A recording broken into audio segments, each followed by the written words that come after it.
This is the Weather Lounge here at WeatherWorks. Hi there, everyone, and welcome back to the Weather Lounge here at WeatherWorks. I'm your host, meteorologist Brad Miller, and I would like to thank you for taking the time to listen to our weather podcast. And joining me, as always, here in the Weather Lounge is the one, the only, meteorologist Mike Mahalik. Hey there, Mike. Hey, Brad. How's it going? Hey, we're into spring now. It's time for some spring sports, right? Yeah, we are full force into spring. Baseball season started, a couple of weeks ago. We're, brushing off the golf clubs. I already got a couple of rounds under my belt, but I'm sure we'll have plenty more to go. But, things are starting to spruce up, and it's that time of the year where you get really excited to get outside and do a lot more things. It's funny when it turns into spring. It's when even it gets a little bit warm, like maybe like 55, 60 degrees, like you like throwing the windows down in the car. You're doing. I feel like it's the total opposite in the fall. Yeah. In the fall, it gets down to like 60 degrees and you're like, oh man, give me a coat, give me a sweatshirt, I think it's a whole different mindset. Spring, you're thinking, all right, well, I got 6 months here to do some outdoor stuff. The fall's okay. I like that first fall, crisp, cool snap. It lasts about 2 weeks. Clocks go back and you're like, oh, well, fall. And then you're like, oh, here comes winter. Yeah. But, we're here to talk about springtime. We're going to transition into spring. We're going from snow and cold into more of a severe weather and kind of a lightning weather kind of setup here going into the next few months. And, that's what we're going to talk about here on our next podcast here. Yeah. And in this podcast, we're going to have another guest on the show. And this is meteorologist Rob Reale here at WeatherWorks. Not only one of our good golf buddies, he's also the director of meteorological services for WeatherWorks, which entails a lot of weather education for our staff. Yeah, he wears a lot of hats at WeatherWorks, that's for sure.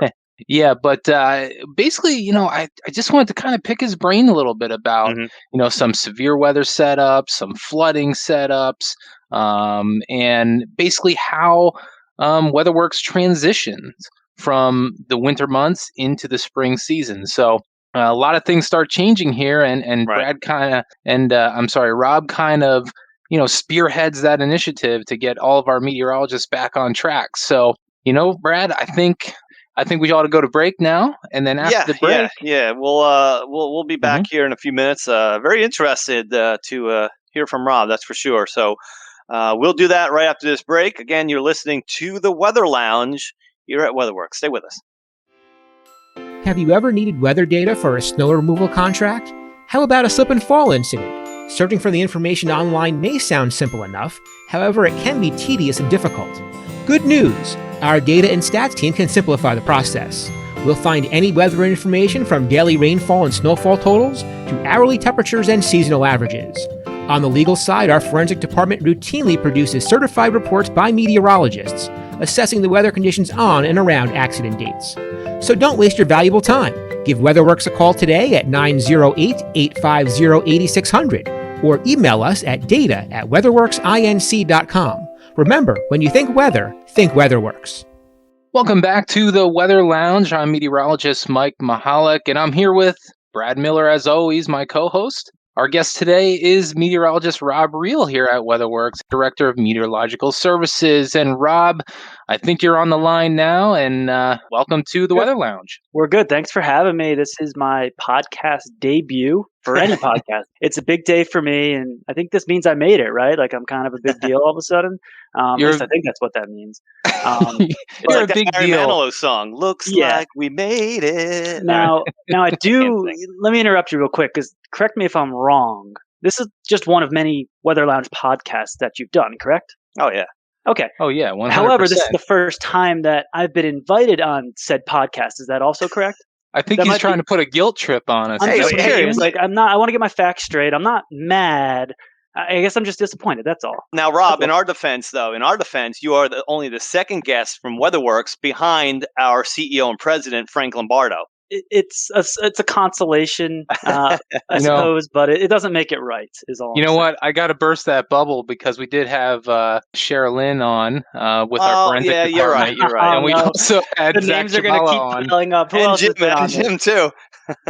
And we did have Jim on, our long range expert. So All right. So, Rob, you're really like the fifth-ish person Yeah. on the All podcast. right. Well, let's start, Rob, with a little bit about you. A lot of our Okay. listeners out here, want to get to know you a little bit better. Where'd you start with where you went to school, where you got your education? Let's go from there. Yeah, sure. I mean, a couple of different aspects. I always loved snow growing up in Northwest New Jersey, and we saw quite a bit of it up there. Also spent a lot of my time at the beaches, a lot of fishing, a lot of surfing. So wind and weather and all that stuff plays a big impact. So that was sort of where my interest sparked. I stayed local to New Jersey. I went to school and got my degree at Rutgers. While at Rutgers, I interned with WeatherWorks, and shortly after graduation, back in 2010, I'm getting old, I'm getting gray. The rest is history. Like Mike alluded to before, the title is Director of Meteorological Services. It kind of means I do a lot and help really oversee the overall meteorological operations of our company. So that includes some recruiting and hiring and training of the staff. It includes some managing and updating of our products and some scheduling. So really my end goal is to make the company as good as possible from a meteorological standpoint, to make sure that our product is as good as possible for our clientele, and that make sure that they're getting the best weather forecast and the best weather information that they can get. And that's a huge role in this company. We're always trying to, better our services. We don't want to just stay stale. We want to keep up with the new, new practices of how to forecast the weather and new strategies. So, Rob, does a great job. So now that we have a little background about you, Rob, and we know that you're into the weather education side of things, let's just head right into spring, because we talk about the winter weather. We're very heavy into the winter weather at WeatherWorks, but going into spring, we still have a lot of responsibility there, and our clients are impacted by severe thunderstorms, flooding, and all that kind of stuff. So why does that severe weather become much more prevalent as we head into the spring months? Yeah, I mean, I guess I don't know, as more of a broad scale picture, right? The weather's largely impacted by the jet stream and largely impacted by temperature gradients. And temperature gradients are basically where hot and cold air kind of meet up. That makes it a sharper temperature gradient. And it's usually along those areas where kind of weather happens, right? That's where you get big storms or a cold front comes through or something like that. It's the clashing of air masses that really helps drive the weather on a day-to-day and month-to-month basis. And in the wintertime, the jet stream and the temperature gradients, they kind of hang out in the US. And that's where we see a lot of those like synoptic, those widespread events where multiple states, if not an entire section of the country, is raining or snowing at once. Now, as we transition into the spring, the jet stream and the temperature gradients slowly start to creep back north a little bit. And what we start to get is more of a hot and humid air mass influence. There's still some temperature gradients. There's still some dips in the jet stream. So we still get some active weather, but instead of cold active weather where we're focused on snow, it becomes a warmer active weather where we're focused on severe weather and just rain and flooding in general. So really a lot has to do with where you're getting temperature gradients and where air mass is colliding. That's where you're getting weather. And like we were getting at before, in the wintertime, snow is the concern. In the summertime, severe weather and flooding are the concern. It seems like in the spring, we have a lot more overlap between spring and winter weather versus as we transition from fall into winter. Yeah, I know we can get some snow early in the winter or even late fall, but it seems like it's almost like night and day in the spring where we could be 60 degrees and then the next day we could be forecasting snow and then back to maybe thunderstorms somewhere just a couple of days later. So again, is that because of I guess that's mainly because the transition is a little more rapid, I guess, in the spring, or it just seems like there's so much more activity in the March-April timeframe versus like an October, November, December timeframe. Yeah, I mean things bounce around a little bit more, right? It's if you think of the atmosphere as a big fluid and this kind of like windy road sort of deal, that's sort of what happens with the jet stream, right? It kind of goes up and down, and depending on where you're at, might be on the warm side or the cold side. And yeah, in the wintertime, we're kind of just generally cold. In the summertime, we're kind of just generally hot. And those transition months, particularly the spring more so than the fall, is kind of where you go from warm to hot to warm to cold, and then eventually it just becomes in the summertime warmer, hot. So and even this year was a good example. Just a few weeks ago, I mean, end of March, we had some 65 to 70 degree weather here in the Northeast. April Fools, right? April Fools, yeah, we had snow across parts of the interior Northeast, the mountains and stuff, and the days, a couple days before that, it was beautiful, and then we bounced back to nice weather towards like Easter weekend. So it's just that's the kind of ups and downs, I guess, especially here in the Northeast, but I guess the same thing in the Midwest. Yeah, and it's really noticeable in the spring too, because like the winter, a lot of times it's the difference between being cold and really cold, and the summer it's the difference between being hot and really hot. But the spring, the difference between 50 and 70 is a big deal. Mm-hmm. It's not even necessarily that the temperatures fluctuate that much more in the spring. It's just that it feels so much different, and the sun becomes so much more important and has such a bigger influence than it did in the wintertime. So when it's sunny and 70, it feels way different than when it's cloudy and 50 out. So that's part of it too. There's definitely a lot going on in the spring, but it's like that kind of sensible feel. I think our bodies are just adjusting to the changing of the air masses. So, Rob, let's get right into it, though. When we're talking about severe threats heading into the warm season, what are the ingredients that we need for severe weather here? And, we're based in the Northeast, so that might change a little bit throughout the country. But if you can kind of go through that a little bit, and that might help some of our listeners out there. I mean, sure. So to get a thunderstorm, period, there's kind of like three basic ingredients, which is moisture, instability, and lift.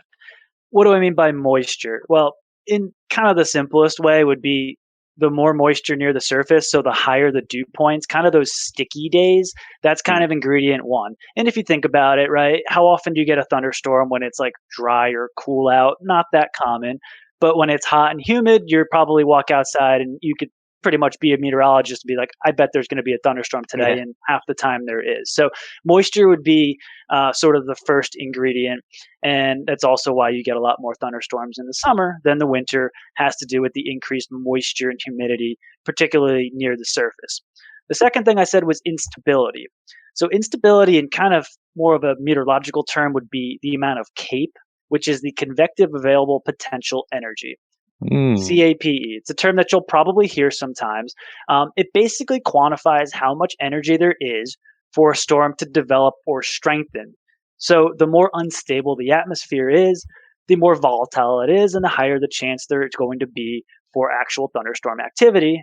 While if it's more stable and there's less instability, less CAPE, then there's going to be a less chance for thunderstorms, just because the atmosphere isn't ripe for that. So we got moisture, we have instability, and the last thing would be lift. Lift is sort of like some kind of forcing that drives little air parcels upwards.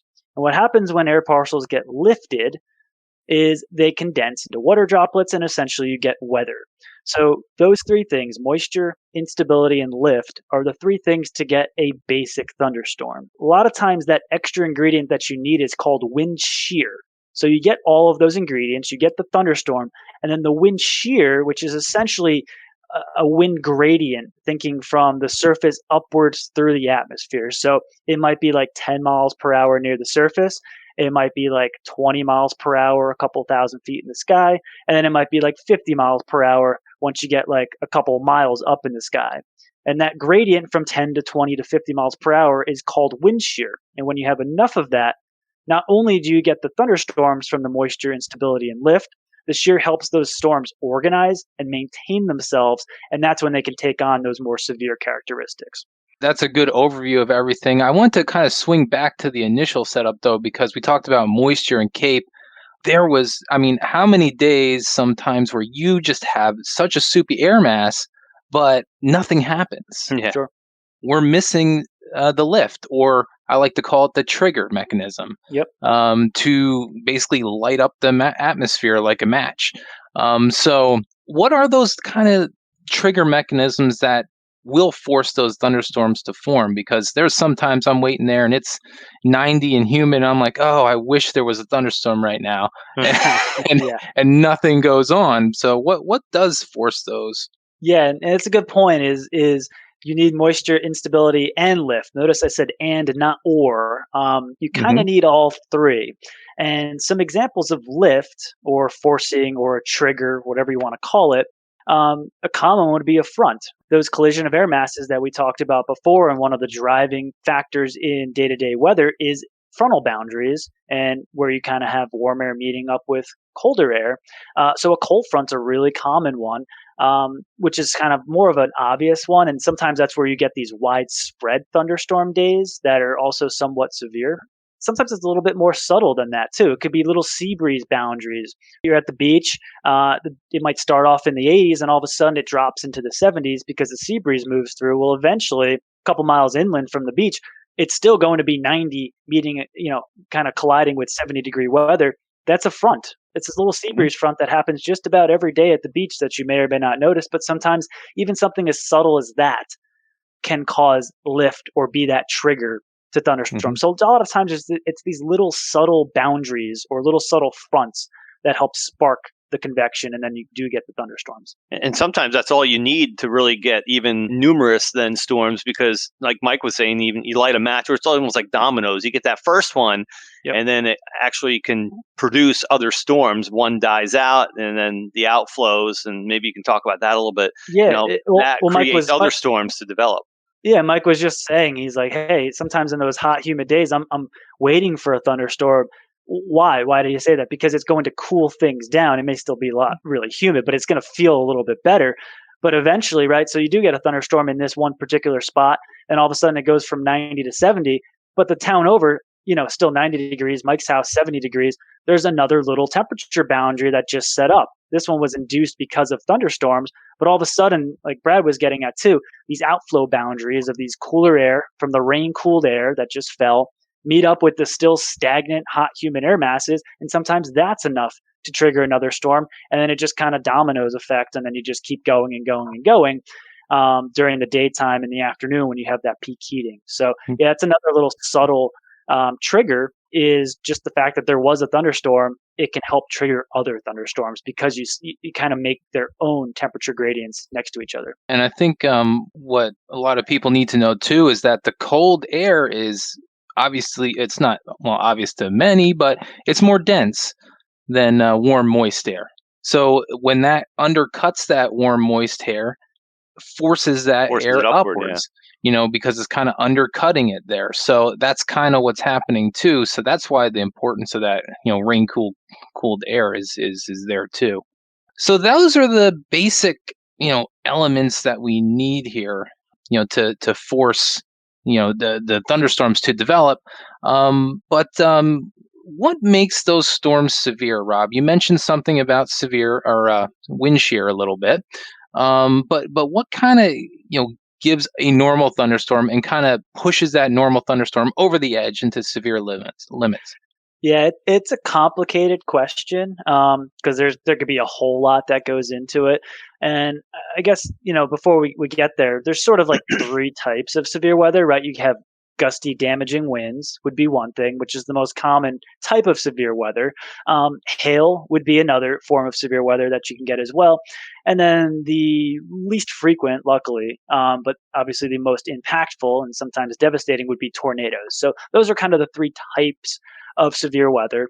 And they all share the same theme that you want: increased moisture, increased instability, and a better lift or trigger mechanism, and better shear. And that was the other ingredient that I had mentioned before, was you need all those thunderstorm ingredients plus wind shear. And kind of the more of everything that you have, the increased chance that you have for any given type of severe weather. Now, if we're getting a little more specific, what are some of the things that we're looking to get damaging winds?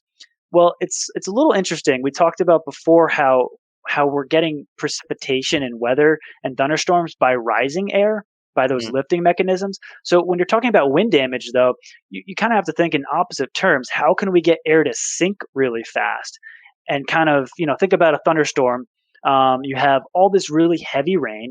It creates this sort of sinking motion, right? It just makes sense that all this heavy rain droplets, if it's really, really heavy, is going to drag down all this air. And if the different atmospheric ingredients are kind of all aligned, what will happen is that downward push of air will eventually hit the ground, and then it'll expand outward, right? Almost think of like a bomb, for instance. You have that visual where something falls and then you see that outward push of air, and that's where you can get some damaging winds. And that's what's called a downburst or a microburst. So that's how you get the damaging winds is from rapidly downward sinking air hits the ground, and then you get this push outward that could produce those 40, 50, 60, 70 plus mile per hour wind gusts. Now, more cape, more shear, and also what you want is dry air in the mid levels, because what happens is if you have dry air in the mid levels, when it does start to precipitate, you get evaporation, right? When you get, or I'm sorry, yeah, it evaporates and condenses.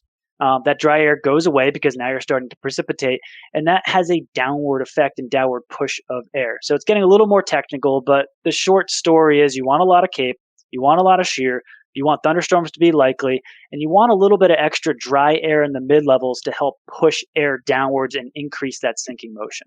Good so far? Yeah, 100%. Now, we did touch upon tornadoes a little bit. There's a big difference between tornadoes in the Northeast and tornadoes that may occur in, the plain states or maybe the South. I mean, for example, not long ago, there was an EF4 tornado that hit Noonan, Georgia, and pretty much, really destroyed things. And it's a lot more in the Northeast. I'm looking for the word here, Rob, but I mean, it's more well developed and maybe easier to pick out in the tornado alley and stuff like that than it is here in the Northeast. Maybe explain what's going on there a little bit. Yeah, so kind of tornado alley kind of is considered to be the plains states, and Oklahoma and Kansas out there, and then the second tornado alley would be sort of the southeast states, which includes Mississippi and Alabama and Georgia, and that secondary one in the southeast is where we've had a couple of outbreaks already this year. In those two kind of tornado alley corridors, the atmosphere tends to get more ripe. You tend to get extra moisture, you get extra instability, extra lift, you get extra wind shear. All those ingredients that we talked about, just in the right setup, can align, and then you can get those big time tornadoes that not only are EF3s or EF4s with incredible wind speeds, but they also are longer tracked tornadoes. Right. They last over a very long distance, and part of the reason they do that, the only way to really do that, is that you have really good lift and kind of forcing to help keep them going along. So you're not going to get that in just a stagnant, hot and humid air mass. You're going to need all those ingredients that we talked about before to not only develop the thunderstorm and tornado, but to maintain it and allow it to track over 20, 30, 50 plus miles in some instances. So out there, it's kind of, if you were to look at an atmospheric sounding, which is sort of like a profile of the atmosphere in one little snapshot looking down up, they call it a loaded gun sounding. Basically, it means that all the ingredients are there. All you need is a storm to pop, and things are going to go downhill fast. They get those loaded gun soundings in the plains and in the southeast, but in the northeast, where we're more focused, we don't really get the same loaded gun sounding. A lot of our air masses, they typically just don't align, and we don't quite get that same loaded gun. It doesn't take much to produce big-time severe weather and tornadoes. We kind of get a modified version of that in the northeast states. And I think what makes it difficult too, since it is such a marginal setup a lot of times in the Northeast, when you're trying to pick out these tornado signatures on radar, they're much smaller. They're much more compact in the Northeast, and they don't last as long either.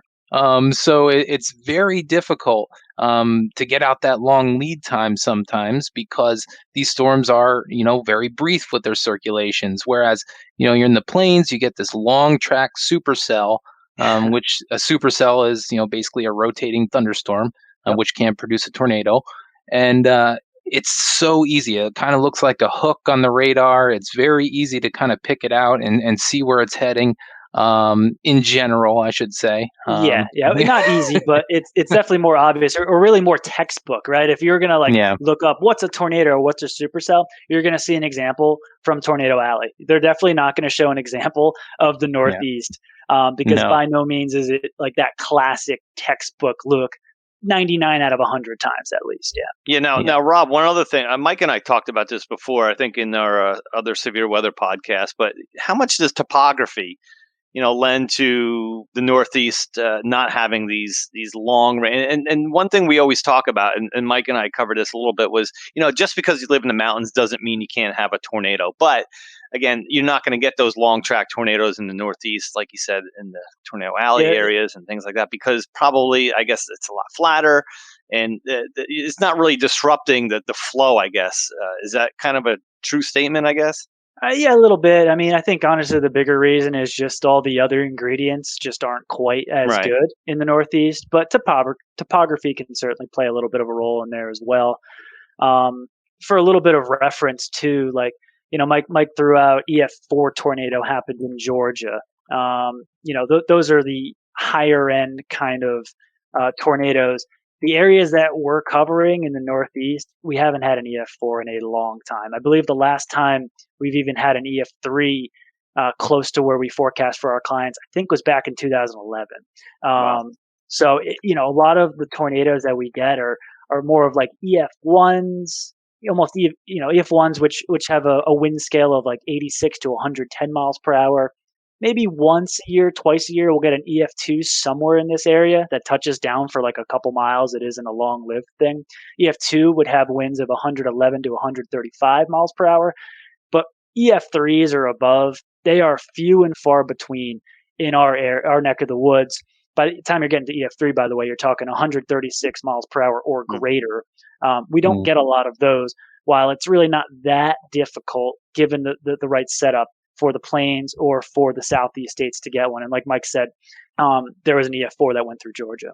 So, I mean, let's shift gears. I don't want to cut the severe discussion short here because I know that's very interesting to many people out there. But we also got to talk about flooding, because flooding is, I don't know, it's a kind of like a sleeper severe impactor where maybe they don't consider it as, maybe some people out there don't consider it as impactful to them.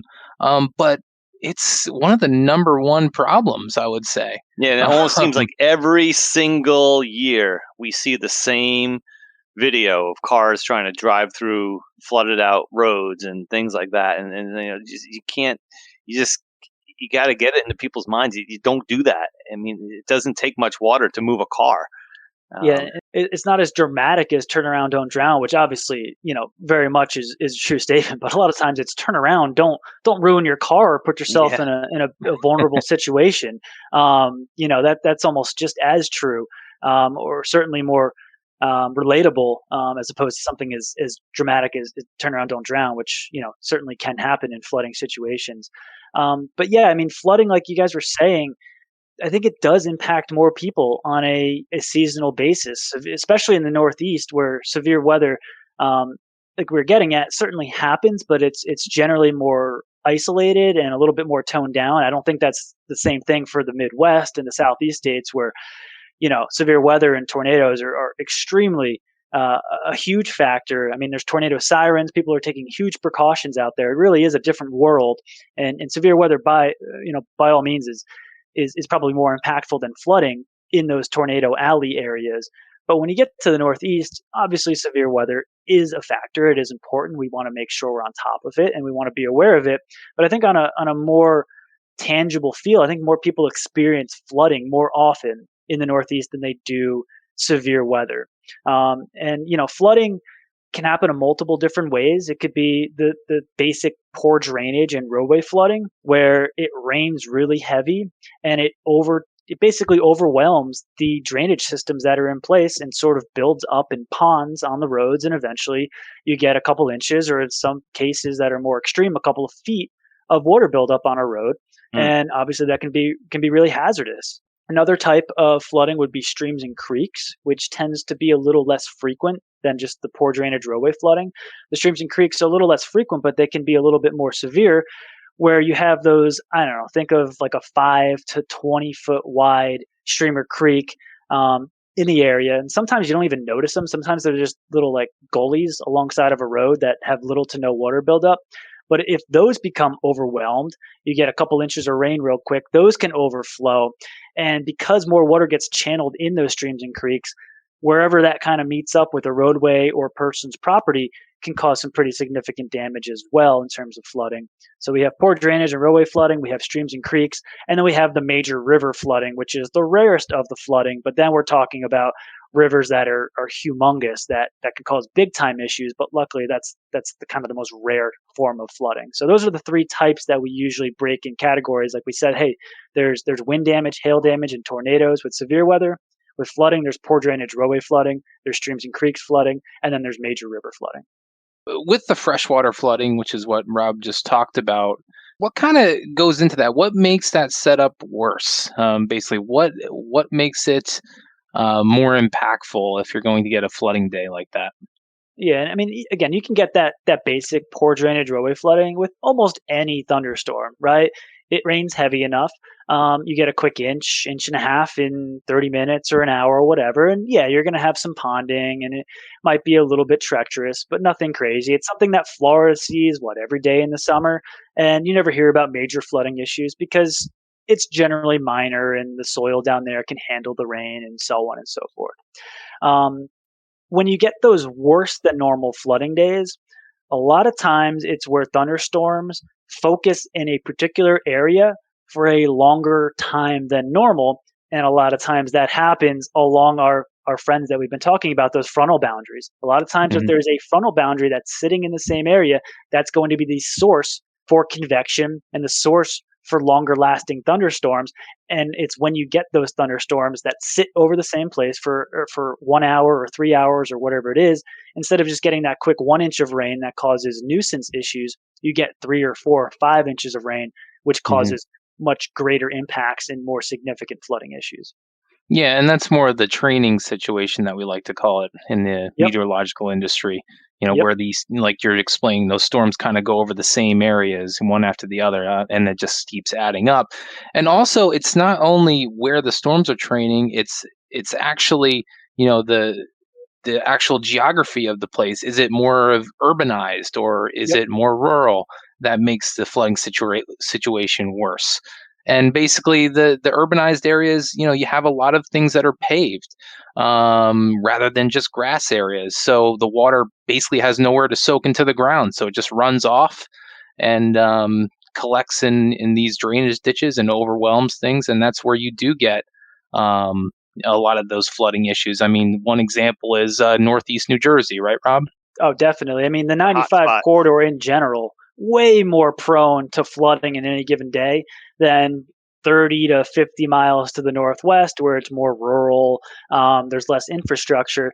So, yeah, that's a good point, too, is that flooding is most prone where we're most populated, right? So that's certainly kind of feeds into the reason why I think flooding is a little bit more tangible and we experience it a little bit more is because we're literally putting ourselves in harm's way, so to speak.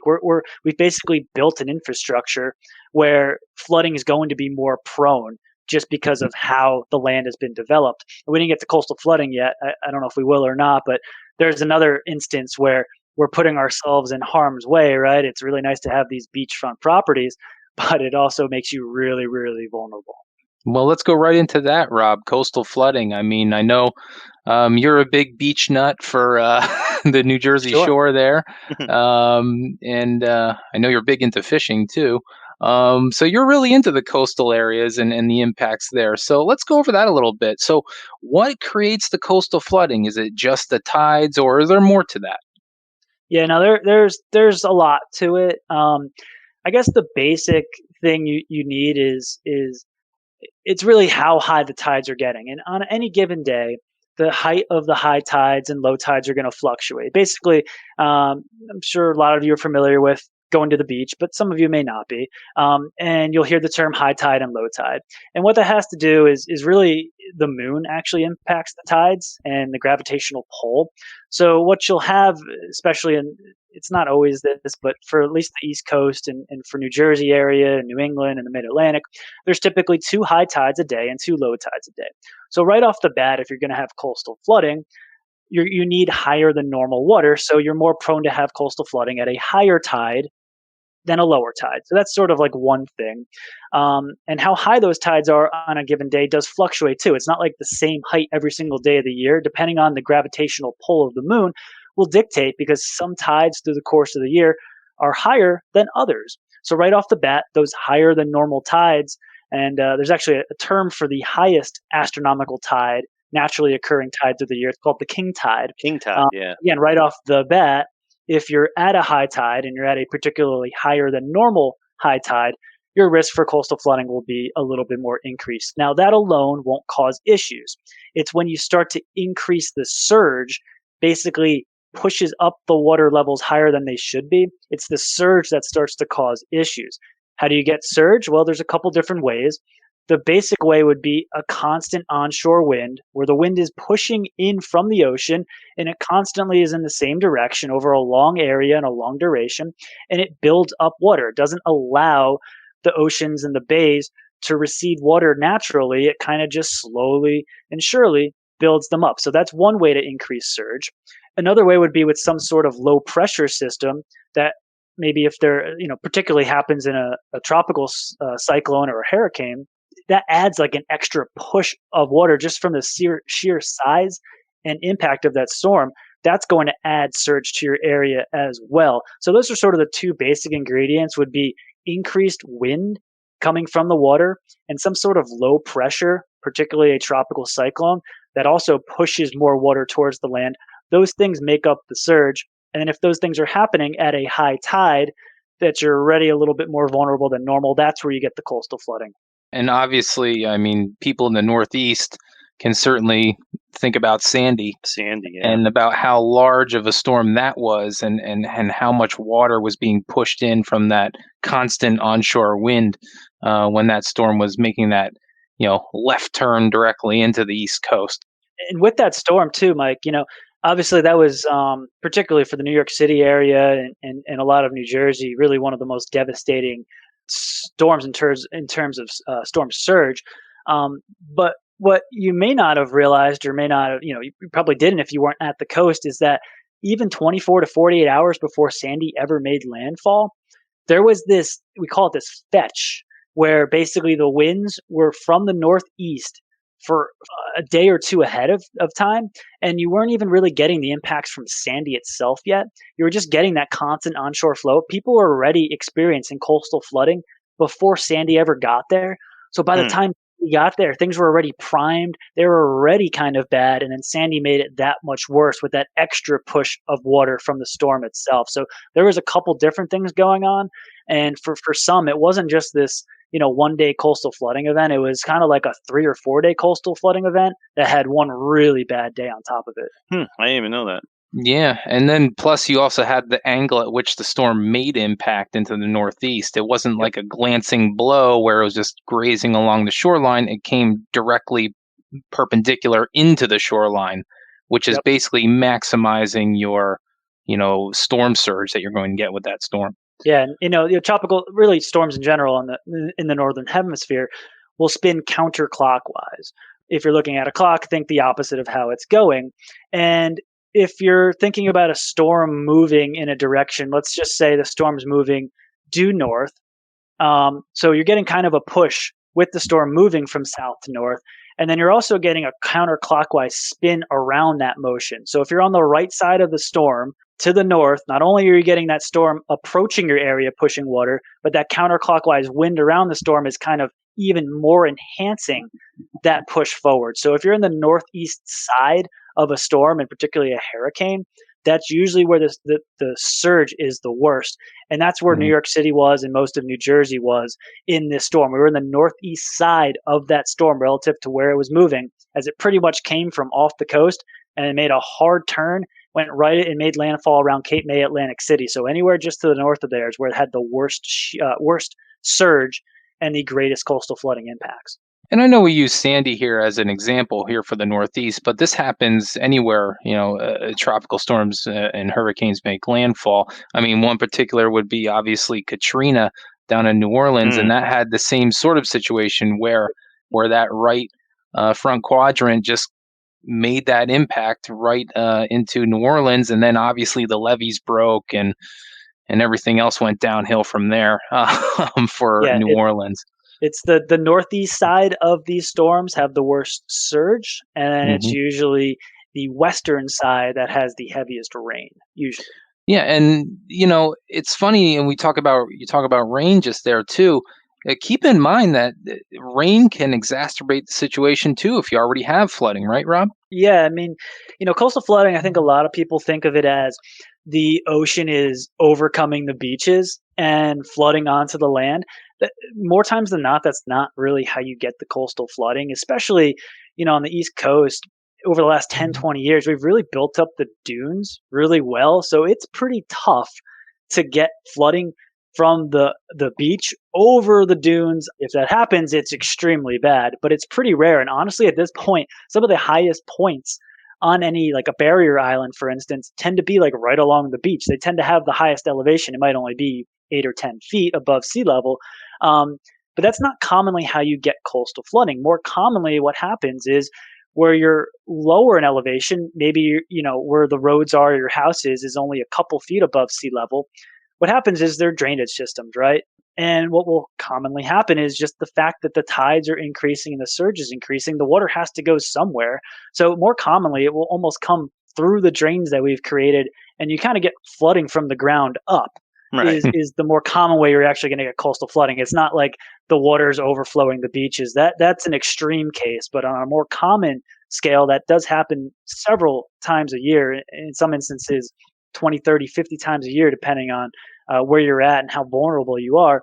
It's kind of coming from the ground up. And like Mike was saying, if you're already getting coastal flooding where the drains are already backed up because the tides are higher, and then you have falling rain on top of that, where's it going to go? It's just going to kind of add insult to injury at that point. And that's where you can get even worse flooding, is the combination of the coastal flooding in addition to the rain falling on top of it.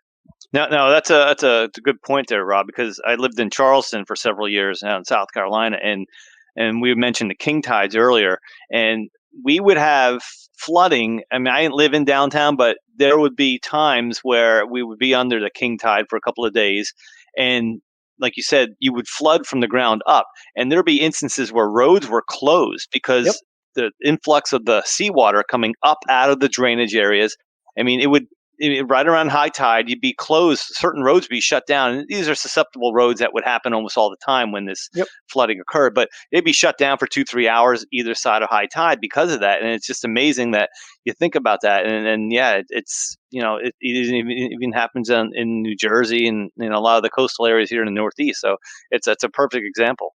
Yeah, I think that the term sometimes used is fair weather flooding, right? It could be sunny and beautiful It'd out. be sunny, and it'd be why is the road closed due to flooding? It hasn't rained in 3 days. And speaking of vulnerability before, there's places that without any surge whatsoever, without that added water from the wind or from a low pressure coming, there's places that will naturally reach flood stage just by being there on a day-to-day basis. Like, we've built things in a vulnerable position that there will be flooding, and usually it's kind of nuisance and minor flooding, and it, like Brad was saying, it floods the same roads that are always used to it. So you're kind of prepared, and it just sort of becomes a cycle of life. But it doesn't take much on top of that to make it a lot worse. And we basically put ourselves in positions where you can get worse than normal flooding with not a lot of surge buildup, just because of how vulnerable and how easy it is to get that just right off the bat. And that kind of brings us, I guess we'll wrap up with this last subject, but it kind of goes along the lines of back bay flooding. Talk a little bit about that, because that's something that only probably localized people would understand, and a lot of folks don't see, well, what's back bay flooding? I mean, if flooding's one thing, I mean, what does it mean to have back bay flooding? Yeah, I guess, I mean, it's all kind of related, right? And again, I think just most people, and it makes sense. Like, you think of coastal flooding, you think of the ocean being crazy and water going onto the beach and then spewing into the town and whatnot. But a lot of times it either comes kind of up through the drains, or the back bays that are kind of more channelized and secluded, the water builds up there, and there you get flooding as well. And a lot of times too, the back bays and the communities around them are the closest to sea level. They're just not high up. There's no elevation there. So they end up on a more common basis, seeing that more nuisance to moderate flooding. They actually see more of it than the oceanfront properties itself. but it's when those big storms hit that the ocean fronts can really see the brunt of it. So it's kind of like the back bays see more common flooding, but it's the ocean front that would see the more extreme flooding Sure. on a kind of rare basis, maybe on the order of one every 10 plus years, as opposed to the back bays and just some low-lying areas can see nuisance flooding 10, 20, 30 times a year. Let's start pivoting off that flooding issue. I mean, great summary of everything, Rob. Let's talk a little bit about what we do to prepare here at WeatherWorks for these severe weather threats into the summer. Yeah, I mean, a whole lot. We've really grown a lot in the last, particularly 10 years. I mean, the company's been around since 1986. I started in 2010. Mike was there at the time as well. Brad was still down in Charleston golfing it up, but we had maybe a dozen meteorologists at that point, and now we're at a staff of over 30 meteorologists. So we've grown a lot, and a lot of that has to do with the preparation that we take and the training that we implement before the season and during the season. So we're starting to get from that winter mindset to that green mindset, right? The green industry meaning construction, paving, landscaping, mulching, growing grass, whatever. So first and foremost, we want to make sure we're in that mindset. We want to make sure that our forecasts are always adding value. We're not just telling people there's a 30% chance of rain. We're talking about how it might impact them and help them plan out their day. Is that 30% chance in the morning? Or they might have to start a little bit later and the first couple hours might be a washout? Or is it just a 30% chance for an afternoon sprinkle and it really won't affect whatever you're doing whatsoever? So first and foremost, we want to make sure our clients understand, can they do their day-to-day task? And if they can't, when can they at least get some of that work in still? So that's kind of an ongoing process. Usually it's in the months of March and April where we start to flip that mindset and start to really kind of go green, if you will.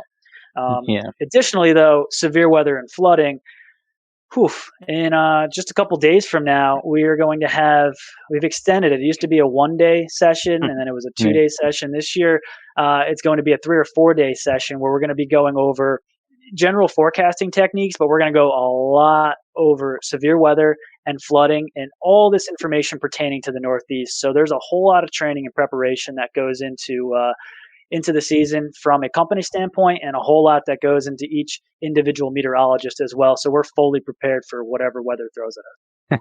Yeah, and I think our listeners just got a quick crash course over the last 30 minutes to 45 minutes about some of the things that we start to deal with when we go into that. And I think a really good point that you made, Rob, is that we're just not putting out there the 30% chance of rain. We really tailor these forecasts to what those clients are actually doing. You can get a 30% chance of rain anywhere, but if you're talking to one of our meteorologists at WeatherWorks, it's totally different, because we're going to want to know, what you're doing for the day, how sensitive it is to rain. Can you get away with a little bit of rain or not? And we'll tailor our consultation to those needs.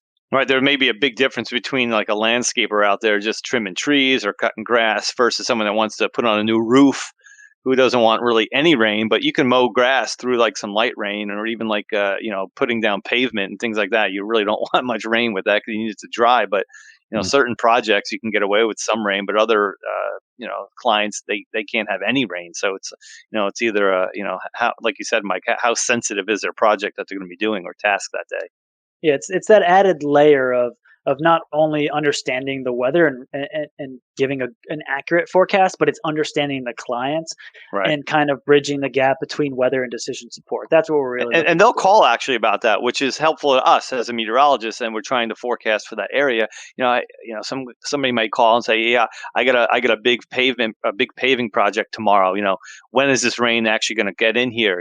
Is there enough time for it to dry? Or we're going to be tearing up a roof for the next 3 days. Can we basically expect all dry weather? Because even a thunderstorm, when you expect a 3-day stretch of dry weather, could really throw a wrench into that when you got half of a roof on a house down."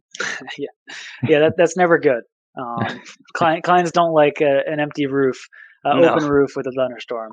That's never a good combination. And one thing that we didn't even touch on, because it's not technically severe weather, I would say, even though it's very dangerous, is lightning. Yeah. A lot of our clients are concerned about lightning, whether it's a stadium or some other venue or a sports team or something like that, or even a school.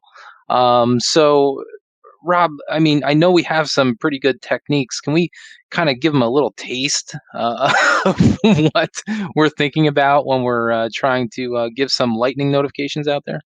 Yeah, I mean, a lot of our clients care about lightning in general, and then we actually have clients that we specifically provide heads ups for lightning ahead of the lightning. So they'll literally get a call or a text from us before it's ever struck ground, and they ever hear that boom. How do we do that, right? Well, let's not give away too many secrets now. I won't Rob. give away too many secrets, but Okay. I will say we've become experts in predicting lightning, which seems like a weird thing to predict. But lightning, if you understand it and you understand how it forms and why it forms, there's some radar techniques that we can use to assess how likely lightning is or is not. And a lot of it has to do with what's going on in the colder parts of the atmosphere, which typically is like 15, 20,000 feet in the sky. Depending on what's going on up there, clues us into how likely lightning might be and how short of a time it might take until it actually strikes. And we'll provide this consultation and we'll provide these heads up notifications to clients across our corridor that we service. Our clients truly appreciate that because it comes down to safety. They have players on the field. They may have fans in the stands. I mean, I know we're in, still with the COVID pandemic, but once fans do return, they have to stay safe. They can't keep fans out there when it's an always thing too. It's, the obvious ones are when, there's a big game happening or a concert, but there's also all this setup before and takedown after. So like these venues that we're servicing are constantly outdoors, or maybe there's not a soccer game going on. There's a soccer camp going on. And there's tons of, young ones out there playing. So it really is, almost an everyday sort of concern for these clients. And we're always monitoring it for them. And this might be more of a concern heading into this particular spring and summer in 2021 because people may be opting for more outdoor type venues to, stay safe from, the virus. So it could be a pretty interesting year with the outdoor stuff. I mean, even schools with their graduations, a lot of them try to have it outside. Yeah, I mean, in general, it's probably good just to brush up on your lightning safety knowledge, just because there's an increased chance you're going to be outside this year a little bit more than past years as well. So for sure, and lightning is definitely one of the higher causes of death. I believe it's the third leading cause of storm deaths in the U.S. So it's not something to be taken lightly.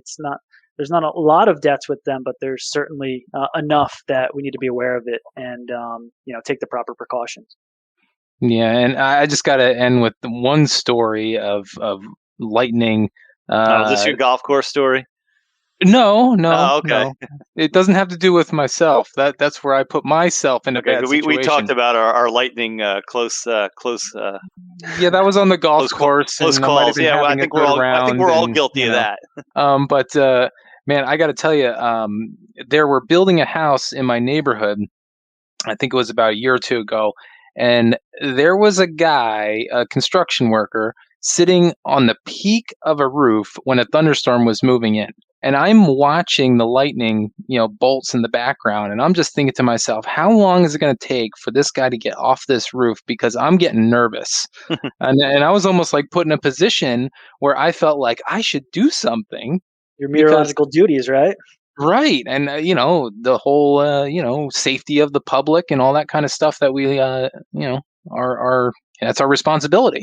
But man, I was like this close to just getting, you have to get down. And nobody would have knew who I was or nothing. I wish I would have had my hard hat from my old construction inspection days, because that would have made me. You could have brought your essential employee card and be like, "Hey, I'm a meteorologist." There you it's go. okay. I'm a limo driver.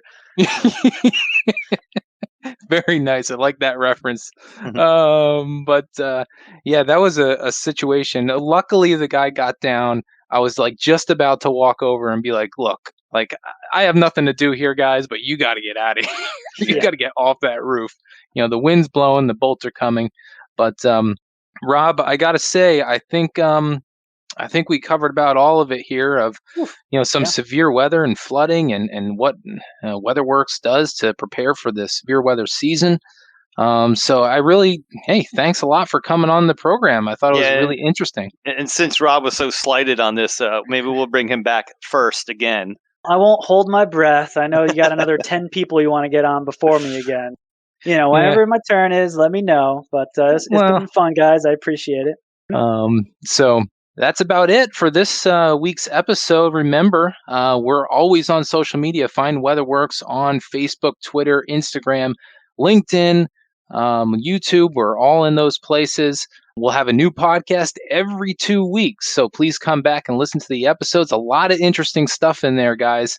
You have probably a choice of 20 some odd episodes now from our podcast to listen to. And we're on Apple, we're on Google, we're on Spotify, we're on Stitcher, all those places you get your podcasts. You'll find the Weather Lounge. And as always, if you have any suggestions for this podcast, send them over to weatherlounge@weatherworksinc.com. Until then, we'll see you next time.